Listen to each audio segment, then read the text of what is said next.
ولیکن اللہ یمن علی من یشاء من عبادہ، کہا ان سے ان کے رسولوں نے کہ نہیں ہیں ہم مگر بشر تمہارے جیسے، لیکن اللہ احسان کرتا ہے اس پر جس پر وہ چاہتا ہے اپنے بندوں میں سے۔ اب منکرین کی بات کا رسولوں نے کس طرح جواب دیا وہ یہاں بیان کیا جا رہا ہے۔ ایسے تمام کفار اور منکرین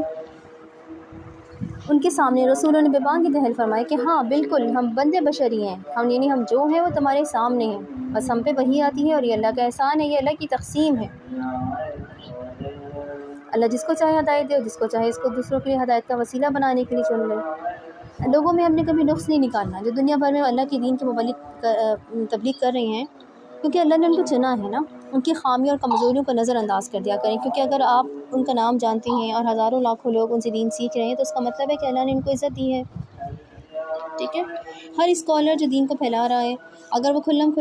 گناہ نہیں کر رہا تو اس کے چھپے ہوئے گناہوں کے پیچھے نہیں پڑنا چاہیے، اگر وہ مشہور ہے تو اللہ کی کتاب کی وجہ سے، اس کو اللہ نے عزت دے رکھی ہے، جب اللہ کسی کو عزت دیتا ہے تو ہمیں بھی چاہیے کہ ہم اس کی عزت کریں، ٹھیک ہے۔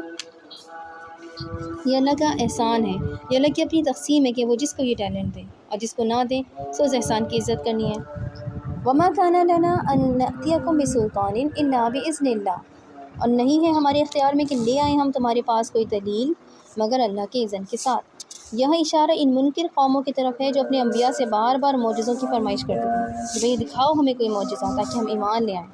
لیکن تاریخ گواہ ہے کہ معجزہ آنے کے بعد بھی ان قوموں نے اپنی عادت نہیں بدلی، کسی نے نبی کو قتل کیا، کسی نے نبی کے خلاف سازش کی، کسی نے معجزے کی پونچھیں کاٹ ڈالی، کسی نے اس کو جادو قرار دے دیا۔ تو معجزے بھی رسول کی اپنی مرضی سے نہیں آتے تھے، ان کا بھی ایک وقت ہوتا تھا، اللہ تعالیٰ نے ہر چیز کا حساب مقرر کر رکھا ہے کہ کب کیا ہونا ہے، اس کو بہتر پتہ ہے، اس کی ہر شے میں حکمت ہوتی ہے۔ آج کے دور میں بھی جب آپ کسی مبلغ میں کوئی خامی نہیں ڈھونڈ سکتے تو کیا کہتے ہیں، بھائی یہ ایکٹ کر رہا ہے، یہ مشہور ہونے کے ڈرامے ہیں، جیسے وہ لوگ کہتے تھے نا کہ یہ جادو ہے، اسی طرح ہم لوگ بھی آج کے دور میں بھی سلطان مبین مانگتے ہیں۔ اور ہم کیسے مانگتے ہیں؟ آپ کے پاس ٹائم ہے رافیہ تو ہم اسے کنٹینیو کر دیں، ورنہ پھر ہم اسے نیکسٹ کلاس کے لیے چھوڑ دیتے ہیں، اگر آپ نے یونیورسٹی جانا ہے تو کر سکتے ہیں جی۔ مجھے سمجھ سے آئے رافیہ کیا کہہ رہی ہیں آپ؟ ہاں جی میں کہہ رہی ہوں کر سکتے ہیں، کنٹینیو ٹائم ہے میرے پاس جی۔ ٹھیک ہے، آج کے دور میں ہم سلطان مبین کیسے مانگتے ہیں؟ دیکھیں ہم میں سے بہت سے لوگ زندگی کے کسی نہ کسی فیز میں اللہ تعالیٰ سے معجزے کا سوال کر چکے ہیں کہ اللہ کیا واقعہ میری مدد کریں گے، آپ کی مدد کب آئے گی، کوئی سائن دکھائیں مجھے، اگر فلاں چیز کر دیں تو میں مانوں گی کہ واقعی اللہ انسانوں کی مدد کرتا ہے، اگر فلاں مسئلہ حل ہو گیا تب مجھے یقین آئے گا۔ اور ایسے ہی ہم لوگ اللہ سے سائن مانگتے ہوتے ہیں، مگر اکثر سائن نہیں آتے، کچھ بھی نہیں ہوتا، بعض اوقات بہت دعا کرنے کے باوجود پتہ بھی نہیں ہلتا، اور یوں ہم مایوس ہو جاتے ہیں کہ اللہ نے ہماری اصل بات ماننا تو درکنار ہمیں کوئی نشانی بھی نہیں دکھائی، حالانکہ نشانی تو تھی ہمارے پاس۔ جب تکلیف حد سے بڑھ جاتی ہے تو ہم کسی ایسی نشانی کا سوال کرتے ہیں جو ہمیں امید دے کہ کبھی تو یہ تکلیف ختم ہوگی، اور ہمیں کوئی ہیلپ سائن نظر نہیں آتا تو ہم ایک بات بھول رہے ہوتے ہیں کہ نشانی تو تھی ہمارے پاس، نشانی تو روز آتی تھی، بھلا کیا رات کے بعد صبح کی روشنی، جب ہم رات کو رونے کے بعد اللہ سے ہزاروں شکوے کرنے کے بعد غافل سو رہے ہوتے ہیں تو صبح کا سورج شروع ہوتا ہے نا، ہر صبح ہمیں قدرت کا پیغام دیتا ہے کہ اندھیرے چھٹ جایا کرتے ہیں، ہر رات کے بعد روشنی ضرور آتی ہے، جس دن بہت حبس ہو تو اس کے بعد آندھی اور بارش آ جاتی ہے، وہ بھی اللہ کی نشانی ہے کہ شدید گھٹن کے بعد اللہ تعالیٰ اپنی رحمت ضرور بھیجتا ہے، ستارے بھی اللہ کی نشانی ہے جو رات کے آسمان پہ بھی راستہ دکھانے کے لیے موجود ہوتے ہیں۔ جب آپ اپنے غم کا شکوہ رو کے اللہ سے کر رہے ہوتے ہیں اور کہتے ہیں کہ آپ کی زندگی بے رونق ہے اور اس میں کچھ بھی اچھا نہیں ہے کیونکہ آپ کو اپنی من پسند چیز نہیں مل رہی، ایسے میں آپ کھڑکی کے باہر اگا ایک پودا کھڑا ہوتا ہے، جو وہ بھی ایک بیج تھا جس کو پانی ملا اور ملتا رہا تو آج ایک پودا بن گیا۔ انسان کی زندگی کا پانی اللہ کا ذکر ہے، جب اس کو روٹین میں تواتر سے ملتا ہے فکس ٹائم پر عادت کی طرح، تب کہیں جا کے اس کی زندگی ہری بھری ہوتی ہے۔ جب ہم نیکی کے راستے میں چلنے کی کوشش کرتے ہیں لیکن ہر کچھ دن بعد آپ کا جوش ٹھنڈا پڑ جاتا ہے اور آپ سوچتے ہیں کہ بہت مشکل ہے، یہ ہم سے نہیں ہوگا، ہمیں اللہ کوئی امید یا نشانی کیوں نہیں دکھاتا جس سے ہمیں یہ یقین ملے کہ ہماری کوشش دیکھی جا رہی ہے یا قبول ہو رہی ہے، اور ہمیں کوئی بھی امید نہیں ملتی تو ہم اس راستے کو چھوڑ دیتے ہیں یا ڈھیلے ہو جاتے ہیں۔ ایسے میں ہم اپنے جسم کو نہیں دیکھتے، وہ بھی ایک نشانی ہی ہے جو ہمیں یہ بتاتا ہے کہ آپ ایک دن جتنے اچھے سے نہا لیں اگلے دن آپ ضرور میلے ہو جائیں گے نا، آپ کو بار بار خود کو دھونا پڑتا ہے، کمرے کے کونے جتنے صاف کر لیں ان میں جالے ضرور بن جاتے ہیں، گھر کی ڈسٹنگ ہر روز کرنی پڑتی ہے، تو دل کی روزانہ کی صفائی کرتے ہوئے ہمیں کیوں مسئلہ ہوتا ہے؟ ہم نے کیوں سمجھ لیا کہ ایمان کی حالت ایک جیسی رہے گی، ایک دفعہ صفائی کے بعد کبھی صفائی کی ضرورت ہی نہیں پڑے گی؟ نشانیاں تو ہمارے ارد گرد ہمیشہ سے بکھری ہیں، ہم نے صرف ان کو چننا ہے۔ ایک ایک چیز، آپ کے گھر کی بھی ایک ایک چیز، آسمان کی ہر ایک تخلیق، سب سائنس ہوتی ہیں، نشانیاں ہوتی ہیں، سب آپ کو کوئی نہ کوئی پیغام دے رہی ہوتی ہیں، ٹھیک ہے؟ اپنے ارد گرد نشانیاں ڈھونڈیں اور ان نشانیوں میں سے سبق نکالیں، اور نہیں ہے ہمارے پاس، ہمارے اختیار میں کہ لے آئیں ہم کوئی دلیل، وما کان لنا ان نأتیکم بسلطان الا باذن اللہ، اللہ کے اذن کے بغیر۔ انبیاء اللہ تعالیٰ کے فیوریٹ بندے تھے نا، سب سے محبوب، سب سے بہترین انسان، لیکن ان کے بھی اختیار میں نہیں تھا کہ وہ اپنی مرضی سے دلیل لائیں یا کوئی معجزہ دکھائیں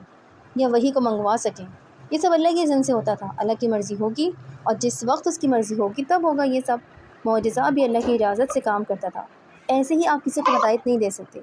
آپ کسی کو اللہ کی طرف بلانے کے لیے جتنی جان مار لیں، اگر اس کے نصیب میں ابھی ہدایت نہیں لکھی تو اس کو بات سمجھ میں نہیں آئے گی، لیکن اس کا یہ مطلب نہیں ہے کہ اس کو کبھی بات سمجھ میں نہیں آئے گی، اس کو کبھی ہدایت نہیں ملے گی۔ اس کا بھی وقت لکھا ہوگا، اس لیے کوشش ترک نہیں کرنی، ٹھیک ہے۔ اچھا، اس کے بعد ہے وَعَلَى اللَّهِ فَلْيَتَوَكَّلِ الْمُؤْمِنُونَ۔ آیت یہ سب میرا بہت فیوریٹ ہے۔ یا یہ نہیں کہا جا رہا کہ الذین آمنوا، وہ لوگ جو ایمان لائن کو چاہیے کہ اللہ پہ توکل کریں، بلکہ کیا کہا جا رہا ہے وعلی اللہ، اور چاہیے اللہ پر چاہیے فلیتوکل المؤمنون، مومنوں کو کہ توکل کریں، یعنی مومنوں کو چاہیے کہ وہ اللہ پہ ہی توکل کریں۔ اور مومن کون ہوتا ہے؟ قرآن کی آیت ایک دوسرے کو خود ایکسپلین کرتی ہے نا، ہر ایک دوسری آیت سے جڑی ہوتی ہے، ان کی ترتیب ایسی نہیں بن گئی بلکہ اس ترتیب میں بھی کوئی ربط ہوتا ہے، اسی پہ غور و فکر کرنا تدبر کہلاتا ہے۔ پیچھے گزری آیت میں ہم نے ایسا کیا کیا پڑھا جو اس بات کی طرف اشارہ کرتا ہے کہ مومن کون ہوتا ہے؟ ایک تو ہم نے شکر گزاری کے بارے میں پڑھا، صبار اور شکور، اور دوسرے انسانوں کو کتاب اللہ کے ذریعے اندھیروں سے نور کی طرف لے جانے کے بارے میں پڑھا۔ مزید ہم نے منکرین کی خصوصیات پڑھی جو اللہ کے راستے میں رکاوٹ ڈالتے ہیں، اللہ کے دین میں ٹیڑھ ڈھونڈتے ہیں، رسولوں کا منہ بند کرواتے ہیں، بیتو کے دلائل لاتے ہیں، دلائل طلب کرتے ہیں۔ جب آپ پچھلی گزری تمام آیت دوبارہ سے پڑھیں تو اندازہ ہوتا ہے کہ زیادہ خصوصیات تو منکرین کے بیان کی گئی ہیں، اور ان کا ایک لمبا ذکر کرنے کے بعد ایک دم مومنوں کا ذکر آئے کہ مومنوں کو چاہیے کہ اللہ پہ توکل کریں۔ ایسے میں انسان سوچتا ہے کہ منکرین کی ساری خصوصیات بتائی گئی ہیں مگر مومنوں کا ایک دم سے ذکر کیوں ہے؟ ہم کیسے سمجھیں گے کہ یہاں کس درجے یا کس قسم کی مومن کی بات بتائی جا رہی؟ تو بات سادہ سی ہے، عربی میں کہاوت ہے کہ چیزیں اپنے ازداد سے پہچانی جاتی ہیں، یعنی اپنے اپوزٹ سے، یعنی اپنے الٹ سے پہچانی جاتی ہیں۔ چیزیں وہ ہوتی ہیں جو وہ نہیں ہوتی، انسان وہ ہوتا ہے جو وہ نہیں ہوتا، جیسے سچا انسان جھوٹا نہیں ہوتا، ایماندار انسان خیانت نہیں کرتا، ایسے ہی مومن وہ ہوتا ہے جو منکر نہیں ہوتا۔ مومن وہ ہے جسے منکرین والی خصوصیات نہیں ہوتی، جو مبلغین کے بعد کا منکر نہیں ہوتا، جس کو مبلغ کے اوپر فرشتہ نہیں چاہیے، جس کو کتاب اللہ کے بعد مزید کسی دلیل کی ضرورت نہیں ہے، جو حق بات کرنے والے کا منہ نہیں بند کرواتا بلکہ حق کو دل سے تسلیم کرتا ہے۔ تو مومن